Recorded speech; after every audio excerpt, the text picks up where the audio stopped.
Hai teman-teman semua, saya Natalia Denova, mahasiswa Ilmu Komunikasi tahun 2020 dari Universitas Tanjung Pura. Video ini saya buat untuk menjelaskan pertanyaan-pertanyaan seputar UTS Pengantar Ilmu Jurnalistik. Selamat menyaksikan. Pertanyaan pertama, pengertian jurnalistik dan kaitannya dengan komunikasi massa. Menurut Kamus Besar Bahasa Indonesia atau KBBI, jurnalistik adalah yang menyangkut kewartawanan dan persurat kabaran, seni kejuruan yang bersangkutan dengan pemberitaan dan persurat kabaran. Jurnalistik adalah kata serapan dari jurnalistik atau journalism dalam bahasa Inggris, yang artinya kewartawanan. Kata dasar jurnalistik adalah jurnal, artinya laporan atau catatan atau jour dalam bahasa Prancis yang berarti hari atau catatan harian. Dalam bahasa Belanda, jurnalistik artinya penyiaran catatan harian. Dapat disimpulkan, jurnalistik adalah aktivitas atau profesi penulisan untuk surat kabar, majalah atau situs web berita, atau menyiapkan berita untuk disiarkan. Sinonim atau kata yang semakna dengan jurnalistik adalah pers. Lantas mengapa jurnalistik menjadi bagian dari komunikasi massa? Untuk menjawab pertanyaan tersebut, kita harus mengetahui dulu pengertian dari komunikasi massa. Komunikasi massa merupakan proses di mana organisasi media membuat dan menyebarkan pesan kepada halayak banyak. Dalam hal ini, jurnalistik dan komunikasi massa saling berhubungan satu sama lainnya. Pertama, penyampai informasi. Jurnalistik sangat berperan penting dalam menyampaikan informasi pada halayak ramai. Komunikasi massa akan membutuhkan jurnalistik untuk menyampaikan informasi tersebut. Kedua, memberi hiburan. Dalam komunikasi massa, jurnalistik juga berperan penting dalam memberikan hiburan saat menyampaikan informasi. Penyampaian informasi yang monoton tentu akan membuat penerima pesan menjadi cepat bosan, bahkan tidak menanggapi isi dari pesan tersebut. Ketiga, pemberi pengaruh.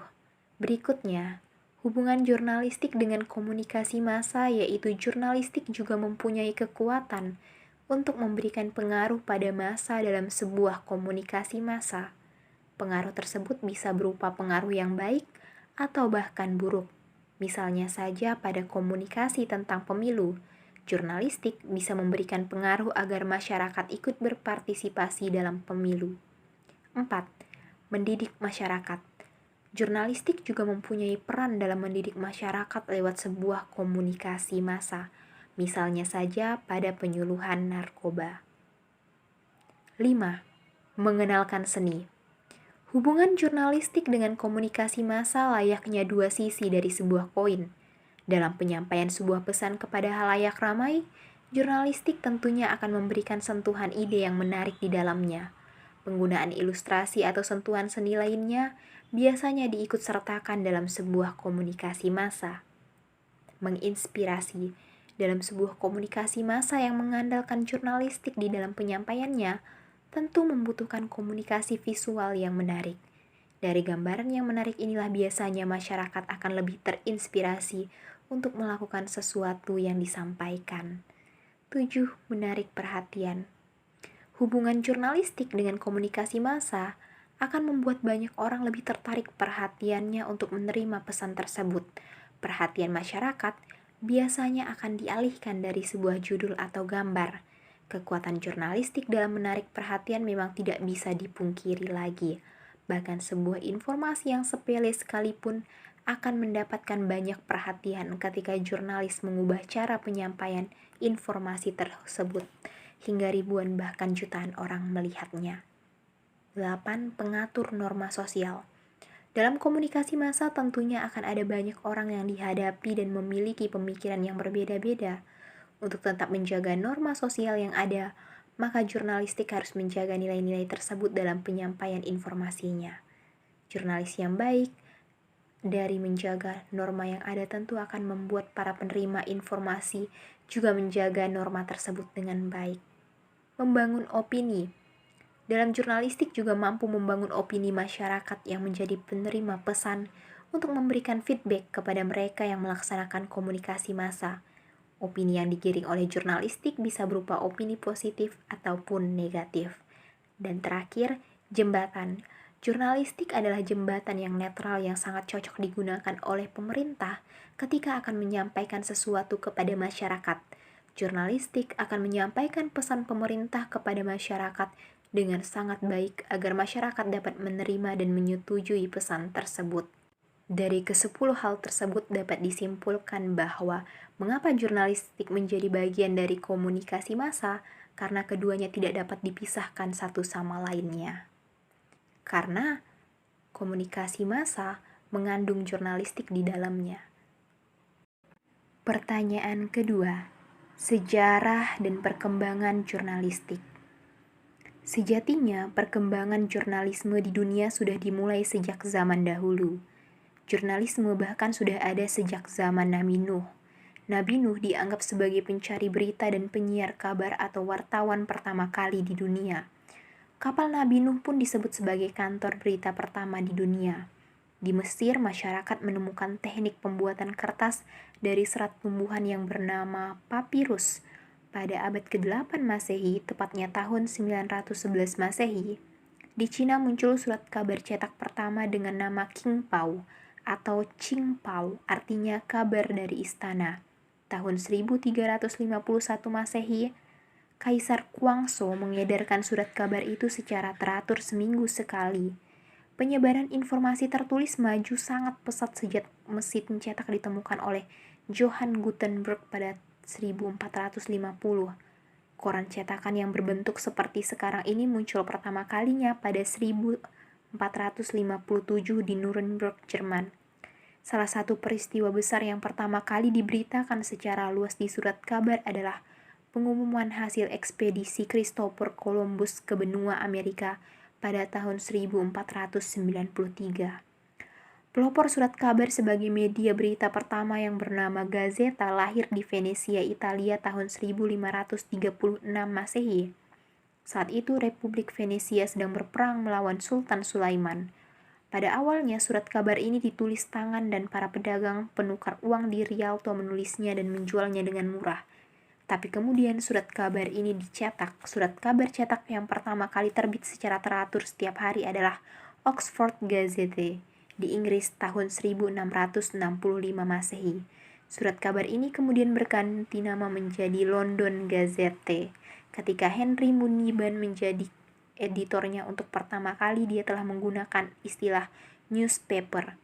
Di Amerika Serikat, ilmu persurat kabaran mulai berkembang sejak tahun 1690 Masehi dengan istilah journalism.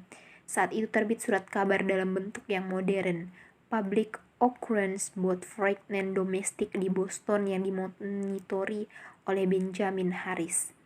Pada abad ke-17, kaum bangsawan di Inggris umumnya memiliki penulis-penulis yang membuat berita untuk kepentingan sang bangsawan.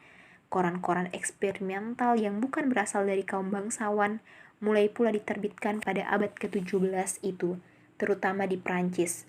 Pada abad ke-17 pula, John Milton memimpin perjuangan kebebasan menyatakan pendapat di Inggris yang terkenal dengan Areopagitica, A Defense of Unlicensed Printing.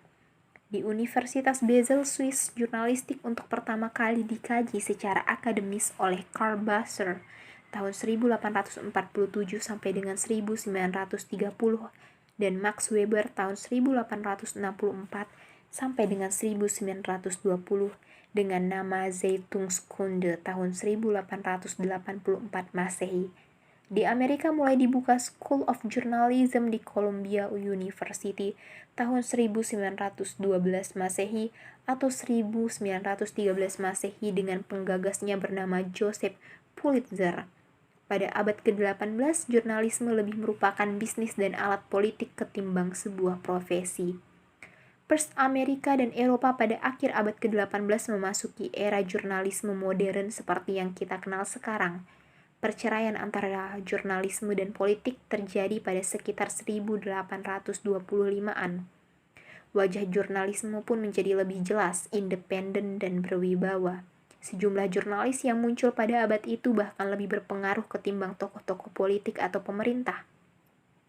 Jadilah jurnalisme sebagai bentuk profesi yang mandiri dan cabang bisnis baru. Pada tahun 1920-an, surat kabar dan majalah mendapatkan pesaing baru dalam pemberitaan dengan maraknya radio berita. Namun demikian, media cetak tidak sampai kehilangan pembacanya karena berita yang disiarkan radio lebih singkat dan sekilas. Baru pada tahun 1950-an perhatian masyarakat sedikit teralihkan dengan munculnya televisi. Kemudian terbentuknya jurnalistik online dan media online. Perkembangan teknologi komputer yang sangat pesat pada era 1970-an sampai dengan 1980-an juga ikut mengubah cara dan proses produksi berita. Memasuki era 1990-an, penggunaan teknologi komputer tidak terbatas di ruang redaksi saja.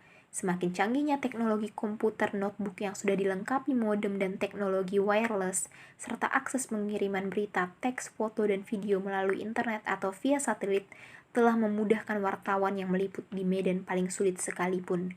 Pada era ini juga muncul media jurnalistik multimedia atau jurnalistik online.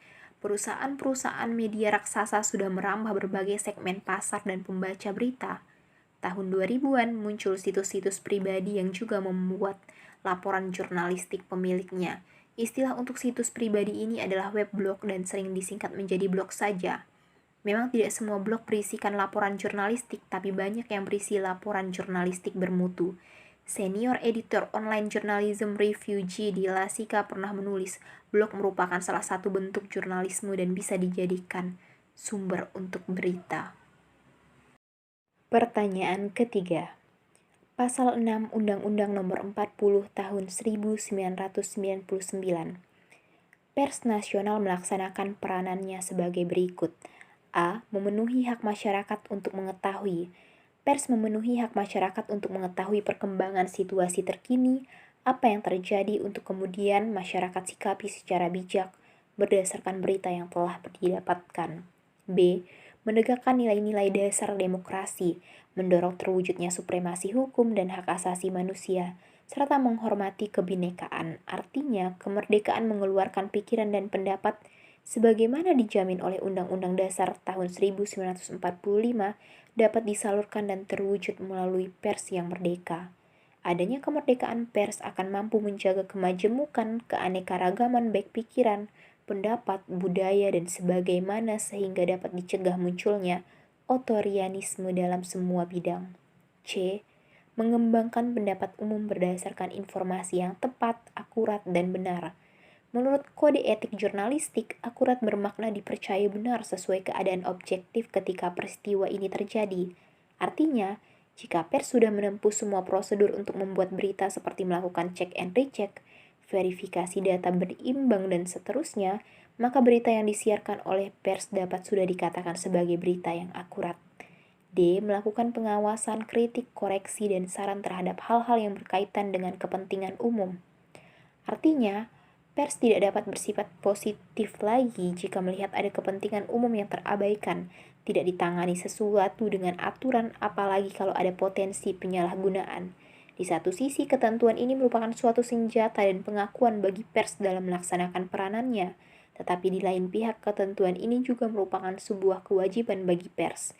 Ketentuan ini dengan tegas menyebut yang harus diawasi, dikritik, dikoreksi, dan diberikan saran yang menyangkut kepentingan umum. Ketiga lembaga tersebut yaitu eksekutif, legislatif, dan yudikatif, ditambah dengan semua lembaga penyelenggaraan kenegaraan merupakan lembaga publik, dan karena itu otomatis menjadi bagian yang harus diawasi, dikritik, dikoreksi, dan diberikan saran oleh pers. E. Memperjuangkan keadilan dan kebenaran. Artinya lewat pemberitaan, pengawasan, kritik, koreksi, dan saran yang diberikan oleh pers terhadap permasalahan hukum, mulai pada tataran normatif sampai pada tataran pelaksanaan, juga membawa penegakan kebenaran dan keadilan. Banyak sekali penyelewengan hukum dapat diluruskan kembali berkat pers. Ketentuan ini sekaligus merupakan pengakuan bahwa pers juga merupakan penegak keadilan dan kebenaran, walaupun dengan cara yang berbeda dengan keempat penegak hukum formal hakim, jaksa, polisi, dan pengacara. Pertanyaan keempat. Sistem pers dan negara penganutnya. Pertama, sistem pers otoriter adalah sebuah sistem media massa yang didasarkan terhadap teori pers otoriter atau dikenal juga dengan sebutan pers autoritarian. Dalam sistem pers otoriter, kebenaran dianggap berasal dari sekelompok orang bijak yang membimbing dan mengarahkan masyarakat, sehingga informasi berita pun berasal dari para penguasa atau sekelompok orang yang berkuasa di tengah masyarakat tersebut. Apabila ada berita atau informasi lain yang bertentangan dan tidak diizinkan untuk disampaikan oleh para penguasa, maka informasi atau berita itu pun tidak akan ditayangkan. Bahkan media yang menyampaikan informasi itu pun bisa dihapuskan. Kelebihan pada pers ini sendiri yaitu negara dapat mengatur informasi dengan mutlak, sehingga informasi-informasi yang dianggap membahayakan keutuhan negara dapat dengan mudah dihentikan. Namun, masyarakat tidak dapat menyampaikan kritik yang membangun lewat media massa, sehingga pemerintah akan sulit mengalami kemajuan yang berarti dalam kebijakan dan keputusan yang diambil. Dalam sejarah, sistem pers otoriter telah banyak diterapkan di berbagai negara tertentu. Beberapa negara yang disebut pernah dan mungkin saat ini masih diterapkan antara lain adalah Jepang, Rusia, Spanyol, Jerman, dan lain sebagainya. Di Indonesia sendiri, sistem pers otoriter ini pernah diterapkan di zaman Presiden Soeharto. Kedua, sistem pers liberal. Secara umum, sistem pers demokrasi liberal adalah sistem yang memberikan kebebasan seutuhnya, yang dijamin keberadaan dengan selaras paham liberalis. Ciri-ciri sistem pers demokrasi liberal adalah tidak adanya batasan hukum dalam upaya pengumpulan informasi yang digunakan untuk kepentingan publikasi, penerbitan, dan pendistribusian terbuka bagi setiap orang tanpa memerlukan izin atau lisensi. Kecaman yang dilakukan pemerintah, pejabat, atau partai politik tidak dapat dipidana. Publikasi yang dilakukan secara bebas dari penyensoran pendahuluan. Wartawan memiliki otonomi profesional dalam organisasi mereka.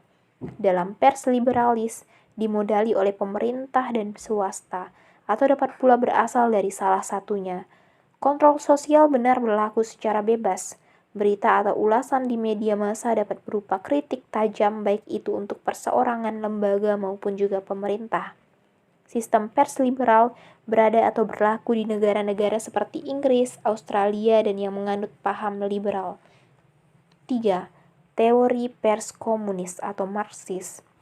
Teori pers yang ketiga adalah teori pers komunis atau Marxis.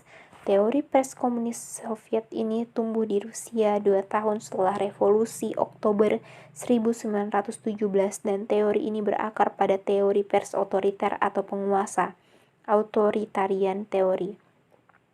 Pers komunis menuntut agar pers melakukan yang terbaik bagi pemerintah dan partai politik, sedangkan apabila sebaliknya dianggap sebagai bentuk perlawanan atau immoral, pers dijadikan sebagai alat indoktrinisasi massa oleh partai. Teori pers komunis menekankan pada bimbingan dan pendidikan massa melalui propaganda dan agitasi, sehingga dalam hubungan dengan fungsi dan peran pers sebagai alat pemerintah, pers dituntut agar bisa menjadi kolektif propagandis, kolektif agitation, dan kolektif organizer. Namun, teori pers komunis ini berakhir seiring dengan bubarnya negara Uni Republik Sosialis Soviet pada 25 Desember 1991 yang kini menjadi negara persemakmuran yang telah melepas sistem politik komunisnya, dan teori tersebut kini hanya dianut oleh RRC atau Cina. Teori pers tanggung jawab sosial yang terakhir atau social responsibility.